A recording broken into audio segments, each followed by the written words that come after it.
မင်္ဂလာပါခင်ဗျာဒီတစ်ခါတော့ကျွန်တော်တို့ပကံခက်ကြီးပြိုလဲပြီးတော့မြန်မာသမိုင်းကြောင်းတူတူပြန်လေ့လာကြည့်အောင်ဒီကြောင်းပြောမယ်ဆိုရင်တော့တော်လေးရှိပါတယ်။ဘာလို့လဲဆိုတော့အဲ့ခက်ကပြောင်းလဲမှုတွေစစ်ပွဲတွေနိုင်ငံရေးအတက်ကြတွေအများများပြားလာတဲ့ခက်ကြီးဖြစ်နေလို့ပါပဲ။ကဲပထမဆုံးအနေနဲ့ပကံခက်ရဲ့နောက်ဆုံးရှင်တွေကိုပြန်ကြည့်အောင်အနော်ရထားကျက်စတာအလောင်းစီသူတို့လက်ထက်ကပကံအရှိတော်အားချမှထင်ကြီးစရာအင်ပါယာကြီးတစ်ခုဖြစ်ခဲ့တာ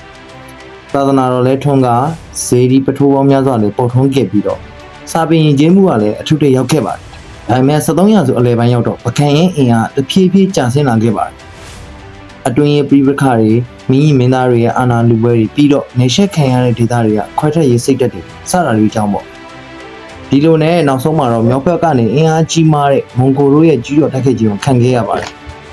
မွန်ဂိုတို့ကတရုတ်ပြည်ကိုတိုက်ပိုက်ပြီးတော့တောင်ဘက်ကိုဆက်လက်နေရှက်လာခဲ့ပဲစစ်အင်အားကြီးမားတဲ့အင်ပါယာကြီးတစ်ခုဖြစ်ပါတယ်။1989ခုနှစ်မှာပကံမွန်ဂိုတို့ရဲ့တိုက်ခိုက်ခြင်းကိုခံခဲ့ရပြီးတော့ကြီးကျယ်ခမ်းနားခဲ့တဲ့ပကံအင်ပါယာကြီးကလည်းအဆုံးသတ်သွားခဲ့ရရှာပါတယ်။ဒါမဲ့လည်းဒီနေရာမှာပကံကလုံးဝပျောက်ကွယ်သွားတာတော့မဟုတ်ပါဘူး။မွန်ဂိုတို့ပကံကိုသိမ်းပိုက်ပြီးသူတို့ပြန်သွားတဲ့အခါမှာကြော်စွာလို့ခေါ်တဲ့ပကံမင်းတစ်ပါးကိုအရေးအယောင်မင်းအဖြစ်နန်းတင်ခဲ့ပါတယ်။ဒါပေမဲ့တကယ်အာဏာကတော့ပကံမှာမရှိတော့ပါဘူး။အမှန်တကယ်အင်အားစုတွေအာဏာရှိလာတာကတော့ကြောက်စင်တဲ့လေရင်းဒေသတွေကိုသိမ်းပိုက်ထားတဲ့ချမ်းကြီးတော်၃ယောက်ဖြစ်တဲ့အသင်ခရာဂျာစာတင်းညံတဲ့တဟက်သူလိုပဲဖြစ်ပါတယ်။အဲ့ညီတော်၃ဦးကမြမသမိုင်းမှာအရန်ရေးပါတဲ့ပုံကိုယ်ကြီးဖြစ်ပါတယ်။သူတို့ကမြင်းဆိုင်ကိုအခြေပြုပြီးတော့အင်အားတွေစုစည်းခဲ့ကြပါတယ်။ပထမတော့ပကံမင်းရဲ့လက်အောက်ခံဖြစ်နေတရုတ်ဆောင်ခဲ့ပေမဲ့နောက်ပိုင်းမှာတော့ကျော်စွာမင်းကိုဖယ်ရှားပြီးတော့သူတို့ရဲ့လက်အောက်ခံစောနစ်ဆိုတဲ့မင်းကိုနန်းတင်လိုက်ပါတယ်။ပြီးတော့ဒေသ၃ခုဖြစ်တဲ့မက်ခရာမြင်းဆိုင်နဲ့ပင်လယ်တို့မှာအသီးသီးခွဲထွက်ပြီးအုပ်ချုပ်ခဲ့ကြပါတယ်။ဒီလိုနဲ့၃နေရာ၃မင်းအုပ်စိုးတဲ့ရှင်တွေမှာအငယ်ဆုံးညီတော်တည်ဟသူကနောင်တော်တွေကိုလှုပ်ကြံတုတ်တင်ပြီးအာဏာသိမ်းလိုက်ခဲ့ပါတယ်။တည်ဟသူကခရစ်နှစ်1313မှာပင်ရမြို့ကိုတီးပြီးမင်းအဖြစ်စိုးစံခဲ့ပါတယ်။ဒီမှာတမိုင်းဝင်ဖြစ်ရတစ်ခုလည်းရှိပါသေးတယ်။တည်ဟသူကစင်ဖြူအသေးတစည်း AR မြစ်အတိုင်းမျောပါလာတာကိုဆယ်ယူမိခဲ့ပါတယ်။အဲ့ဒီစင်ဖြူကိုပူစော်ပြီးစင်ဖြူရှင်ဘွဲကိုလည်းခံယူလိုက်ပါတယ်။ဒါကြောင့်တမိုင်းမှာတစည်းရှင်တည်ဟသူလို့ထင်ရှားသွားတာပါ။ပင်တရားမြို့ကိုတီထောင်ခဲ့တဲ့အတွက်ပင်တရားမြို့တည်ဟသူကိုလည်းခေါ်ကြပါတယ်။တည်ဟသူကနောက်တစ်ချိန်မှာအင်းဝါမြို့ဖြစ်လာမယ့်နေရာမှာမြို့တီဖို့၃ချိန်တိုင်တိုင်ကြိုးစားခဲ့ပေမဲ့လည်းအောင်မြင်ခြင်းမရှိခဲ့ပါဘူး။နန်းတွင်းပေရင်ဆရာတွေကမကောင်းတဲ့နမိတ်ရှိတယ်လို့ဆိုကြလို့ပါ။နောက်၃နှစ်အကြာမှာတော့သားတော်အသင်ခေယစောယွန်းကို AR အနောက်ဘက်ကမ်းမှာစကိုင်းမြို့ကိုတီးပေးပြီးမြင်းအဖြစ်ခန့်လိုက်ပါတယ်။ဒီလိုနဲ့မြန်မာသမိုင်းမှာပင်ရနဲ့စကိုင်းနှစ်နိုင်ငံခွတ်တဲ့ကစ်စတင်လာခဲ့ပါတယ်။ပင်ရခေတ်ဟာပကံကစ်ပြတ်သုံးပြီးနောက်မှာအလဲပိုင်းဒေသမှာပေါ်ပေါက်လာခဲ့တဲ့နိုင်ငံငယ်တစ်ခုဖြစ်ပါတယ်။ဒီနိုင်ငံက AR မြစ်ရှေ့ဘက်ရှမ်းကိုသိမ်းပိုက်ထားပြီးအနောက်ဘက်ရှမ်းကိုတော့ပြိုင်ဘက်စကိုင်းနိုင်ငံကသိမ်းပိုက်ထားပါတယ်။ဒီခေတ်ကိုတော့မြင်းဆိုင်ခေတ်လို့ခေါ်ကြပါတယ်။တည်ဟသူကပင်ရမြို့ကိုတီထောင်ပြီး1315ခုနှစ်မှာတော့သားတော်အသင်ခေယစောယွန်းကစကိုင်းကိုတွားရောက်ပြီးမြင်းပြိုင်ပြုပါတယ်။ဒီလိုနဲ့ပင်ရမှာမင်း6ဆက်လက်စိုးစံခဲ့ကြပါတယ်။ဒါပေမဲ့လည်းအဲ့ဒီခေတ်ကအေဂျင့်နဲ့ခေတ်တော့မဟုတ်ပါဘူး။အကြောင်းကတော့မြောက်ပိုင်းကနေမောချမ်းနေအဆက်မပြတ်စီးနင်းတိုက်ခိုက်နေလို့ပဲဖြစ်ပါတယ်။အထူးသဖြင့်တိုးရှိဘွားဆိုတဲ့မောချမ်းစော်ဘွားကြီးကအင်မတန်အင်အားကြီးမားလာခဲ့ပါတယ်။သူဟာပင်ရနဲ့စကိုင်းကိုအကြိမ်ကြိမ်ဝင်ရောက်တိုက်ခိုက်ပြီးတော့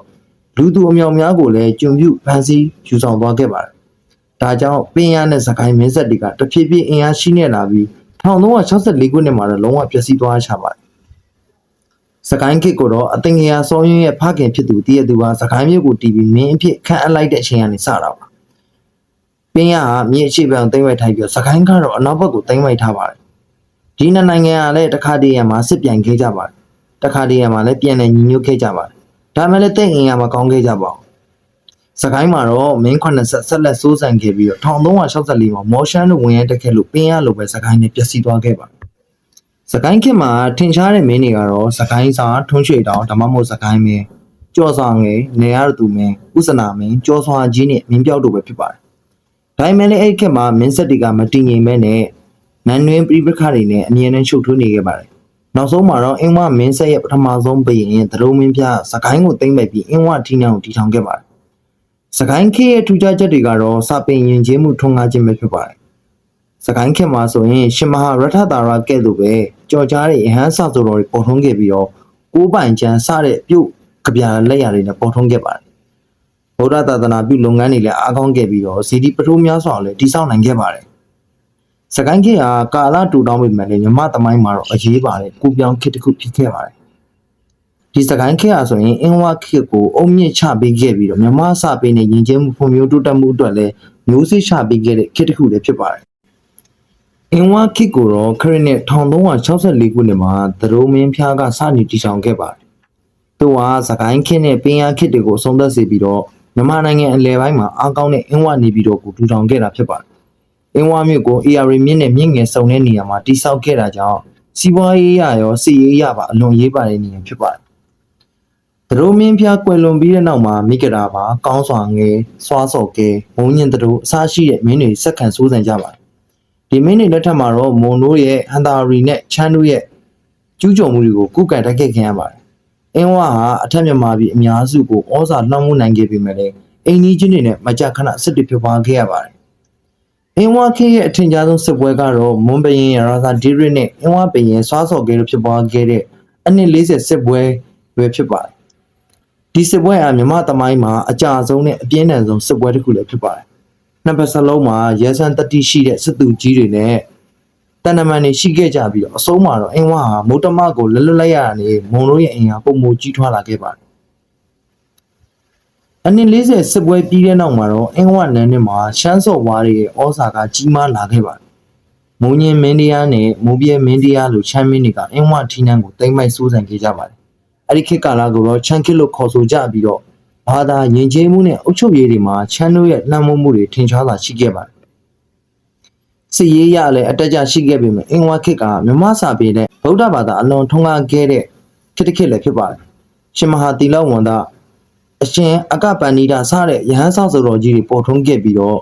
့တိလောကဂုရုနဲ့ပါရမီထုံးလိုကျမ်းစာတွေကိုလည်းရေးသားခဲ့ကြပါတယ်သာသနာတော်ရဲ့အခြေခံဖြစ်တဲ့ဝိနည်းနဲ့ဗိဓမာကျမ်းတွေကိုလည်းပြုစုခဲ့ကြပါတယ်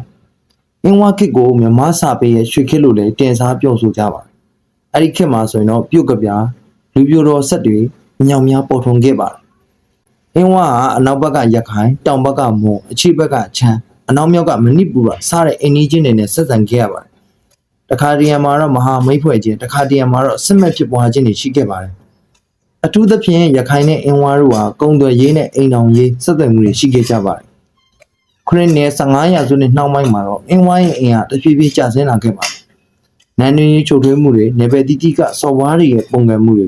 အိမ်ကြီးချင်းတွေရဲ့ဖိအားတွေကြောင့်ဘ ਹੁ အာနာအင်အားနည်းလာခဲ့ရပါတယ်။နောက်ဆုံးမှာတော့ချမ်းစော်ဝါးဆက်ဆံပြားရဲ့တက်ခဲ့မှုကြောင့်ခရစ်နယ်1928ခုနှစ်မှာအင်းဝါမြို့ကြီးပြိုလဲခဲ့ရပါတယ်။အင်းဝါခေတ်ကြီးပြိုလဲသွားခဲ့ရပြီမဲ့လည်းအဲ့ဒီခေတ်ရဲ့ယဉ်ကျေးမှုစာပေနဲ့အုပ်ချုပ်ရေးပုံစံတွေကနောက်လာမဲ့တောင်ကိုခေတ်နဲ့ကုန်းမောင်ခေတ်တို့ကခိုင်မာတဲ့အုံမြင့်ဖြစ်ခဲ့ပါတယ်။အင်းဝါခေတ်ကမြန်မာစာပေရဲ့ကဏ္ဍဝင်ပုံစံကိုသတ်မှတ်ပေးခဲ့ပြီးတော့ဗုဒ္ဓဘာသာသာသနာကိုပုံမခိုင်မာစေခဲ့ပါတယ်။အင်းဝါဆိုတဲ့အမည်အရယနေ့တိုင်မြမထီးနှံယဉ်ကျေးမှုရဲ့ဂုဏ်ယူစားတင်ကြတာတစ်ခုဖြစ်တရှိနေဆဲဖြစ်ပါတယ်။နောက်တစ်ခုကတော့အင်းဝါခေတ်ရဲ့အဓိကပြိုင်ပွဲဖြစ်တဲ့ဟန်တာရီခေတ်အကြောင်းကိုပြောပြချင်ပါတယ်။ဟန်တာရီဆိုတာယနေ့ခေတ်ပဲခူးမြို့နေရာမှာတည်ရှိခဲ့တဲ့ရှေးအောင်မြို့တော်ကြီးဖြစ်ပါတယ်။ဒါကမွန်လူမျိုးတွေရဲ့ထင်ရှားတဲ့မင်းနေပြည်တော်ကြီးဖြစ်ခဲ့ပြီးတော့နောက်ပိုင်းမှာမြန်မာမင်းတွေလည်းအုပ်စိုးခဲ့ကြပါတယ်။ဒီမြို့တော်ဟာရန်ကုန်မြို့ကနေမိုင်90အလောက်အကွာမှာတည်ရှိပြီးတော့ယနေ့တက်ဒီရှေးအောင်စေတီပထိုးတွေတမိုင်းဝင်အဆောင်တွေကိုလေ့လာနိုင်ပါသေးတယ်။ဟန်တာရီခေတ်ကိုတော့တမိုင်းပညာရှင်တွေက3ခေတ်ခွဲခြားသတ်မှတ်ထားပါတယ်။ပထမခေတ်ကတော့ချေဦးဟန်တာရီခေတ်ဒါကတော့တမလမင်းကနေတိတမင်းစိုးစံခဲ့တဲ့အစောပိုင်းကာလဖြစ်ပါတယ်။အဲ့ခေတ်ကတော့ဟန်တာရီမြို့ကိုစတင်တည်ထောင်ခဲ့တဲ့ခေတ်လည်းဖြစ်ပါတယ်